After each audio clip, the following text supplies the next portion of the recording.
So we have instructions, and as a male, no, we don't worry about that.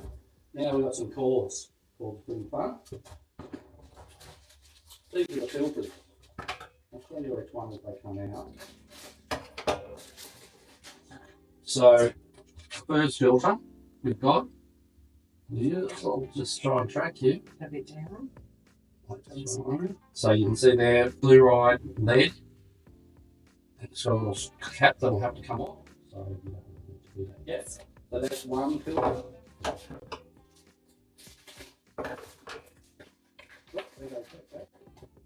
Now this one, nano silver, antibacterial. So the silver's a like an antibacterial agent. Silver's used in all sorts of things like band-aids, all sorts of things. And silver's very powerful for getting rid of toxins, as well as carbon. And this filter, which is just like they just call it SF, it's just basically to get big bits out. So this is just going to get rid of dirt and whatever. So this is the first filter, and then it will run into the nano silver filter, and then it will run into the fluoride lead filter, which is the finest. So this one's finest, so they'll grade up inside. They're full of different materials, but this one's for the big stuff, this one's for the middle stuff, and this one's for the ultra fine. We're talking nano sort of stuff. Now, I would always suggest getting any filter system that should have the fluoride one. If it doesn't have a fluoride carbon filter in it or anything like talking about fluoride, it's not going to remove small enough stuff. And fluoride is one of the main things that I want out of our water. It's unnecessary, it's mining waste, and it's just a cheap way for them to cause them. So get that shit out of you. You know, the last bit that's in my box that's obvious is the head cap. So this part will screw the shell and shell under the sink. And you can see here the filters will just lock into it. Now this is such a simple system that the filters literally lock in like that. That's it. So when you're replacing filters, that's it. You just put a new filter in, turn it, just like a light line. It's got the same kind of fitting. So that's nice and easy. Easy for anyone to change and replace. So nothing tricky. And the mystery little box here will just be parts that we need. A stopcock, which also has an inline valve, this little part here. So that's where this white tubing here is going to attach. Now these are quite amazing. The modern day parts. You'll see this blue, see this bit here. There's a little collar, it lifts up and down. All you've got to do is jam that white hose over there into it, and that's it. There's no screwing, no nothing. And if you want to remove it, it's got this little lip here, and you lift that little lip like that and pull, and it will disconnect that hose. So that is just clever and simple, and they do not leak.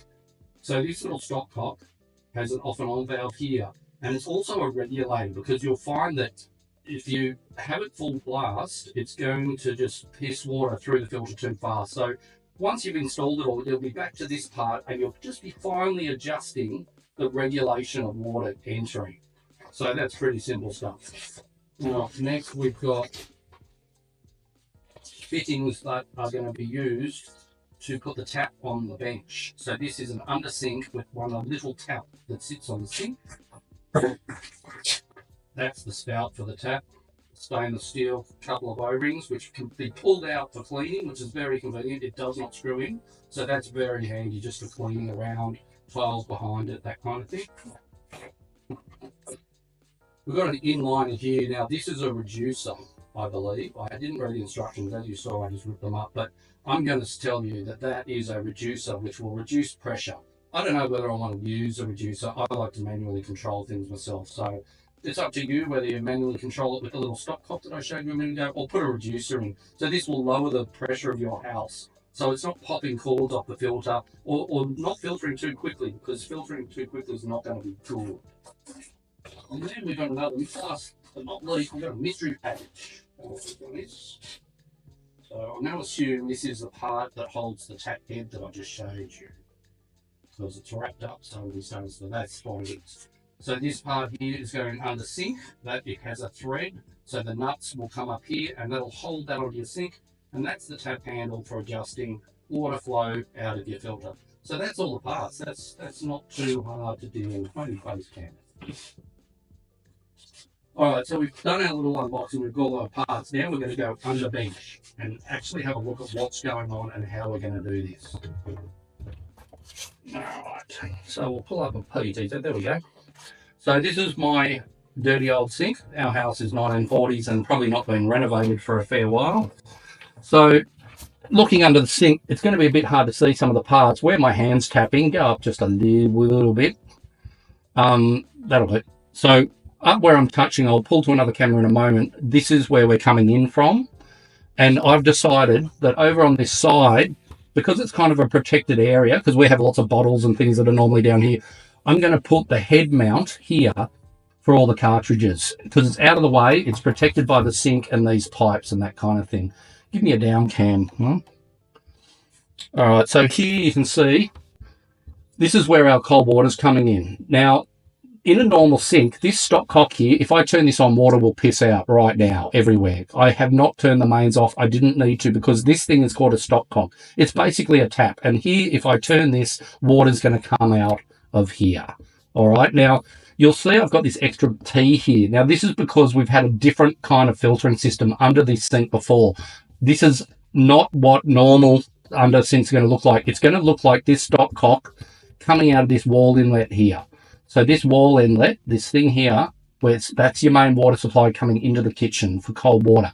So this T is an extra add-on that we have that you will not. So don't be confused if you don't see this T. That T is not a part of it. You will have a stopcock like this, and it will be coming out with a hot hose on it going to your cold tap. They're generally a silver braided hose going straight from here to the tap above on the sink. So at the end of the day, all you need to know is the stopcock here. Now, we're going to need a couple of tools. We'll go, maybe give me a face cam. All right, so tools of the day. Pair of scissors to cut the cord and that kind of thing. We've got a drill. Now, my drill has got a funky little attachment on the end of it. You can see there, it's for going around corners. Give me a face down. And now, because I'm putting mine up under here, it's you can see here I've just nailed, like, well, I didn't nail, but I've put these screws in using this side one, because as you can see here, I've got no room and there's no way this drill is going to be able to get in there without a little right-handed angled drill bit. So this is just a $10 attachment. Give me face cam back. So this is just a $10 attachment you get at Bunnings. So it's basically just letting me go around corners while I'm drilling. Now, it's not technical. You probably won't need that either. If you just put it somewhere else, I chose the most difficult position to put anything, just to be difficult and annoying. You won't need this. So don't be over confused by some of the things I'm showing you. A simple drill will do the job. You could even use a hand screwdriver if you just don't have a drill, but you should have a drill in your toolkit. Even if it's a $20 piece of shit from Bunnings, get a drill. Very handy. All right, I've got a drill bit here. Now, this is a step drill bit. You'll sort of see how it has steps. My camera will be very good at getting the steps. Maybe if I get back here. All right. Anyway, it's got little steps. It's like it steps down, so it gives you a different depth. So when you're drilling in, you only want to go to a certain depth, which is a width of a hole. So I'm using this just because I've got this. You could also use a drill bit. And if you're using a drill bit, yeah, you can throw up a PT there if you want. So using a, look, where'd you go? So using a drill bit, I'll see if PTZ can get it. You can see how hard it is now. Yeah, it's just not wanting to Focus on give me better face cam. It's not doing any better than that. All right, so anyway, so the drill bit that you use, this is the attachment that goes on your sink and the thread. So what you need to do is have a drill bit just oversized from this thread. So if I'm looking at my step down one, I can actually stick it in there. Well, it's now focusing, and I know that at that next level is how deep I want to drill through the top of my sink. All right, that's just how it works. Give me preset 3. Now, just for the hell's sake of it,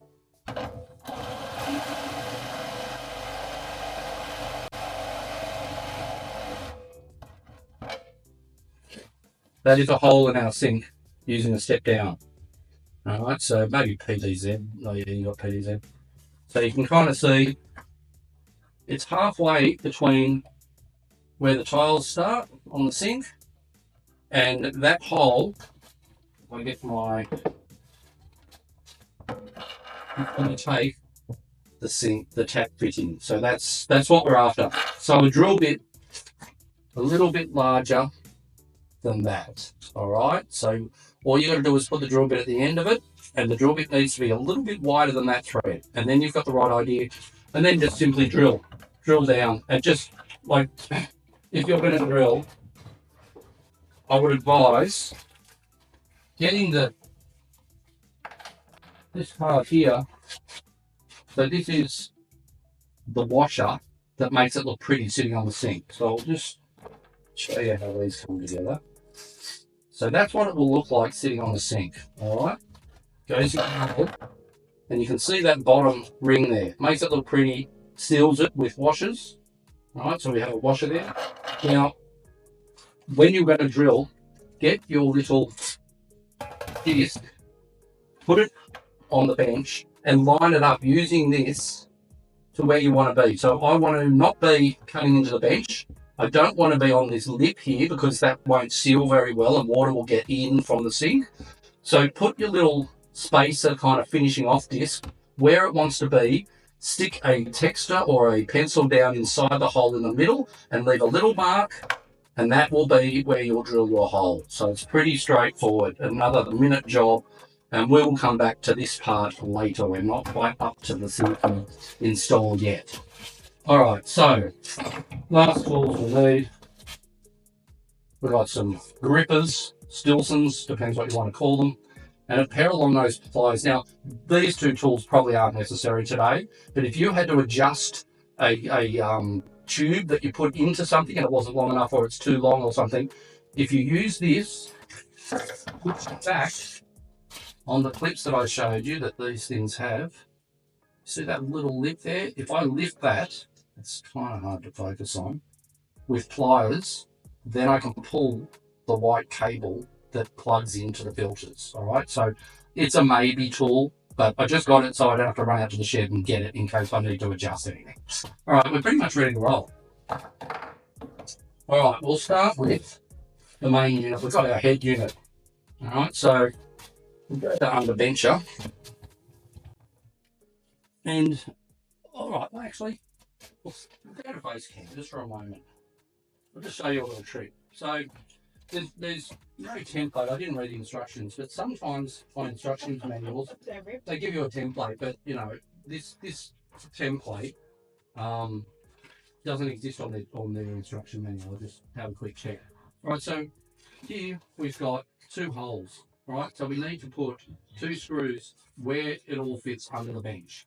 So if I'm doing under bench and I want it up here, you need to mark it. So mark it with a pen just through the two holes, all right? And if you were in an area, which I was, which is a little bit hard to mark with a pen because I've got a really, really tight space going on here. You can see I've got no room to move.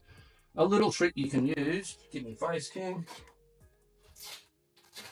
is if you tape the back end of where those screws are, you see I've just thrown tape on there. If you get something like a pen or a pencil and find where the holes are on the tape and punch a hole through. So you can see my tape, no hole there yet, and I'm going to punch a hole through. So what I've done here is punch the hole through the tape, divvy down, divvy down, and you'll see that now I've got my two holes in the tape, and if this is where I wanted to put the head unit, I just tape that to the wall and I drill a hole through the two little holes that I put in the tape. So that's going to be a marker. So it's an easy way to make a template to line things up. Now, again, you might not need to worry about this, but it's a little trick that if you are in a confined, hard to get space, this has now formed a template to tell me exactly where the screws are going to go to hold the head plate on. All right, so we got our head plate. I've pre-done my screws, so I can just hang that head plate. You can roughly see it there. Get me a down cam, Mum.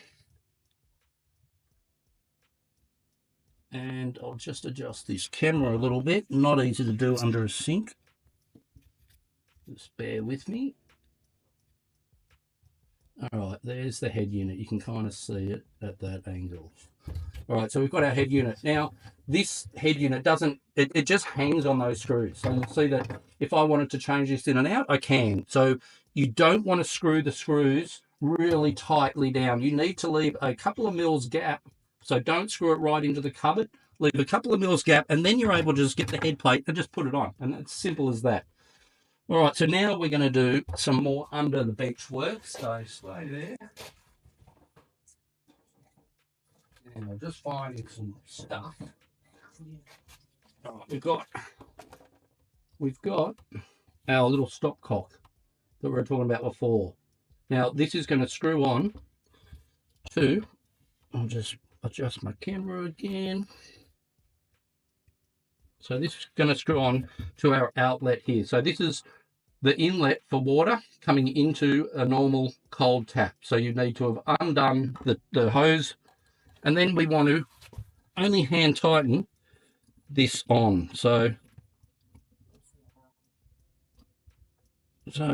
once it gets a thread, be always hand screwing very carefully. So these are plastic threads, so you don't want to damage them. You'll also see there's a little tiny bit of plumber's tape up the top. So plumber's tape, something you can use, but this stopcock has a washer in it.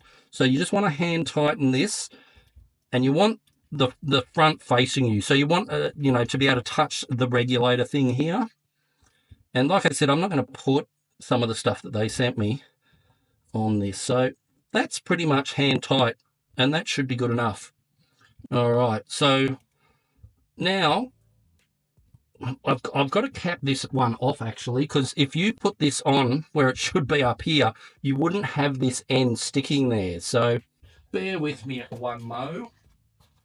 I'm going to do one with a end cap. Get rid of this. Again, you wouldn't be doing this on and off, but I've got one here that I've pre-end capped. So the end cap, again, like I said, this will not be how you do it. I really should take that T out to show you exactly what yours would look like normally. But at the end of the day, it's all been done and it's there. So that's what I'm doing. So hand tighten that well. The washer will seal everything. So we've got an end cap there. Again, you wouldn't have that. Yours would be here. You would be putting the hose to your cold water tap on this. Oh, mine's over here. So mine's a little bit different. So this would be there connecting to the inlet. And this would be where you screw on the braided hose, which you can't really see. I'll go up to the braided hose a little bit. Yeah, it's not really showing it. There's all this crap in the way. But up here, there's a braided hose. So anyway, that's the general idea of what's going on. All right. So now we need to get a tube from this stopcock here over to our head. So I'm just going to grab my cord.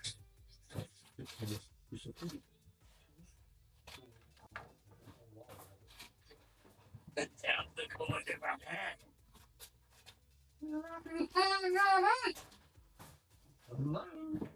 I just hit, oh, there it is. I've already put it down here.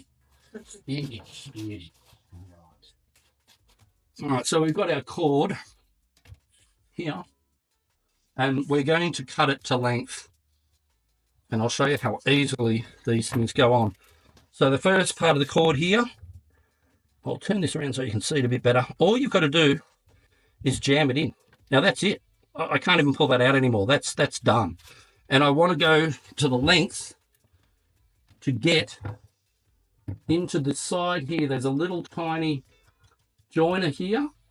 So we want length, and also give yourself a little bit of extra length so you can hide cords out of the way so people aren't going to bash it and that kind of thing. So my length, I'm just going to do by hand. Make sure there's no kinks or anything in it. That length is looking good to me. So I'm going to put a cut there. Now this cord gets jammed into the head. You see how simple that is? That's now a plumbed up connection here going into our filters. All right. I'll go back to maybe face cam. All right. So it's not the easiest thing to see from here, but I'm at the other end of the head here. So we've got the same valve. So all I've got to do is make a clean cut. Just make sure it's nice and clean.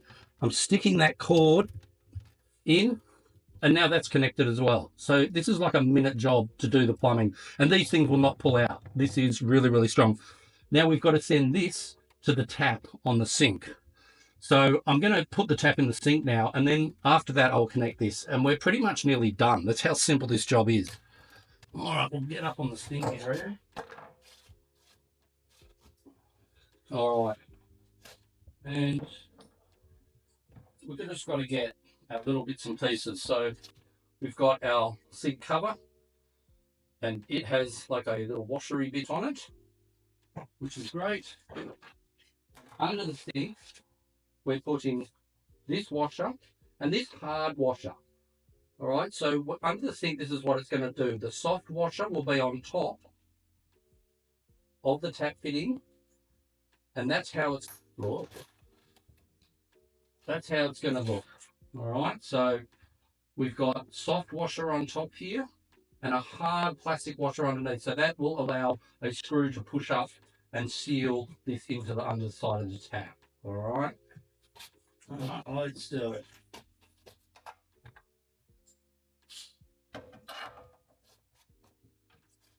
Then we have our little screw, which goes underneath the sink. Get a focus. Anyway, this is a screw that goes under the sink, so that'll be fine. All right, so these parts have to go on before you do any connection to the tap, because otherwise, it's all in the way.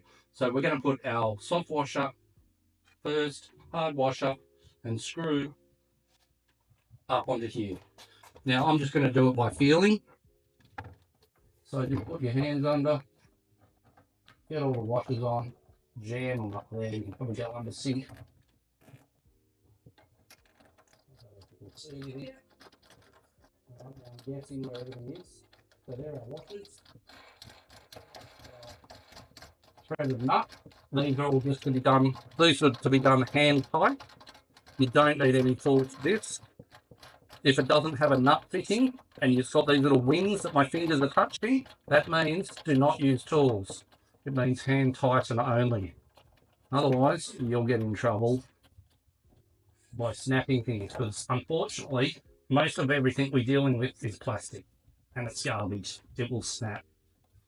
All right, that's done really tight, so that's pretty good there. All right. Now, I've got this little piece here. This connects to the underside of the thread on the tap, and it allows you to put the cord in that tricky little sealer here. So I'm just going to jam the cord up so this screws onto the tap. You don't need plumber's tape. There's a washer in here, so it's very convenient. They've made this too easy. So now we're going under sink again, and we're just going to feel around. I can't see what I'm doing under the sink, so I'm just looking for bits. Here it is. Do this, take your time. You do not want to thread plastic things. Threading means that if you put it on the wrong way and the threads aren't marrying up very well, you will do some serious damage and it will not work. And again, you probably should turn off the mains. I didn't. But whenever you're doing stuff with plumbing, best idea is to turn off the mains. All right, now that again is hand tight. Because it's got a washer in it, you don't want to use tools. All right, we're nearly finished this job. Now we're taking the cable or the cord and we're just going to roughly measure it out and work out a way to get it there safely. So I want to go around a few things. I want to put a bit of a bend in it. All right, and then I need to feel where that's going. So I've roughly marked it just by hand. So I'll be confidently cutting that.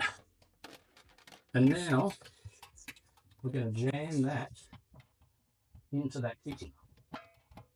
A nice cut. All right, that's jammed. Now, a few more turns just to get the actual tap real tight on the sink. Now we've just got to put our cartridges on. Now the first one we're doing is the SP or SF filter, which is it's just going to get rid of the main contaminants. So we'll go on to filter, under bench. All right, now these are just like so easy, like a light globe. So I'm just going to screw that, turn it till it doesn't turn, and it locks in. You feel them lock in. Next one we're going to throw in is nano silver. So this one's antibacterial, using silver, which is awesome. That's going to go in the middle. So we're just going to screw that in the middle. Give it a couple of turns. It's about one turn, and then it goes up and in, and then once you can't turn it anymore, you know that is correct. And we'll get our last one, which is the most important one. We've got our fluoride lead remover. That's the last one. So these are now in a line from heavy particles to medium particles to the finest particles, and we're just going to put this one in. I don't know if our camera is really getting that. So that's it. Like, we have a filter system set up. Now, up onto the bench here, the last thing we've got to do is put our little spout on. Now you see the fitting here, it's just sitting there hanging around. These don't screw on, so this is just going to plop in. So it literally goes in. There's 3 washers down here. Just give it a good jam down. Jam it till you can't see any washers. All right, so now we have our tap installed in our sink. This sink was not made to do this. Doesn't matter, drill a hole like we did. Now I'm going to boot it up. I'm going to open the water valve on the stopcock. You go underneath for me, yeah. So you'll hear that water starting to rush through the pipes. Now what we're doing is looking for leaks. It's not going to leak because I'm a champion, but we're looking for leaks. And you'll see up the top now, jump up here, face 10 or whatever. You'll see up the top, there's a lot of air hissing going on. Well, there we go. See the black? That's normal. That's carbon coming out of the filter. Now run this filter for about a minute. I'm not sure what the instructions tell you to do, but run the water for about a minute before you turn it off. It's just going to clean out carbon. It wouldn't hurt you, but you don't need to be drinking what's in that. So just give it a bit of a clean out. But we've got no leaks. Go under bench for a sec. So we've got no leaks. Everything's looking good. That's a really simple job. Now this here is the one I was talking about, which will let me adjust my pressure. Now if I go up to the top cam for a sec, you'll see that I'm adjusting pressure. Now, you see that? Now that's full pressure, which would be too much. You don't want that sort of pressure. We want to dial it back and keep dialing it back until it's, you know, fast but not extreme. So I'm happy with something like that. It's going to filter properly. So that's it. All right, so that was pretty much install an under sink filter system. In the description, we're going to have links to where to buy them, all that kind of stuff. About $120. I don't know how long that took. I could look at this thing. It might tell me how long we've been. We've been like 20 minutes maybe, and that's me talking a lot of shit. So, you know, at the end of the day, if you were doing this, if I was doing this without a camera, that was a 5-minute job. All about these kind of filters isn't just that they're cleaning the water. They actually drop the pH to a good level. So more alkaline. The more alkaline your water, the less chance you're going to get bad shit in your water, but it's better for your body. You want alkaline water always. High pH acidic water is really, really bad for it. I don't know if we've got a kit handy, but I can guarantee you that if I did a test on our normal tap water, and then I did a test on this tap water, you will see a massive reduction in pH, and it's going to alkaline our water, which is really, really good for your health. So that's pretty much it. It doesn't really matter that we can't do. That's the producer. She's on an L. She did okay, I think. I'm not sure. I'll review footage and we'll see how she did on the camera system. So there we go. Anyway, that will now be ready to have a glass of water out. Now you can see the water's actually slowed down a little bit. So I am just going to adjust up, which I couldn't with their regulator. I'm just going to adjust my pressure up a little bit, because I don't want to be here for half a day to fill up a glass of water, but I don't want to over-pressurise it. So that's pretty good. Sorry. That's okay. So that's it. We've got our fresh water. It looks really clear. Yes, we do have a. That's the stuff.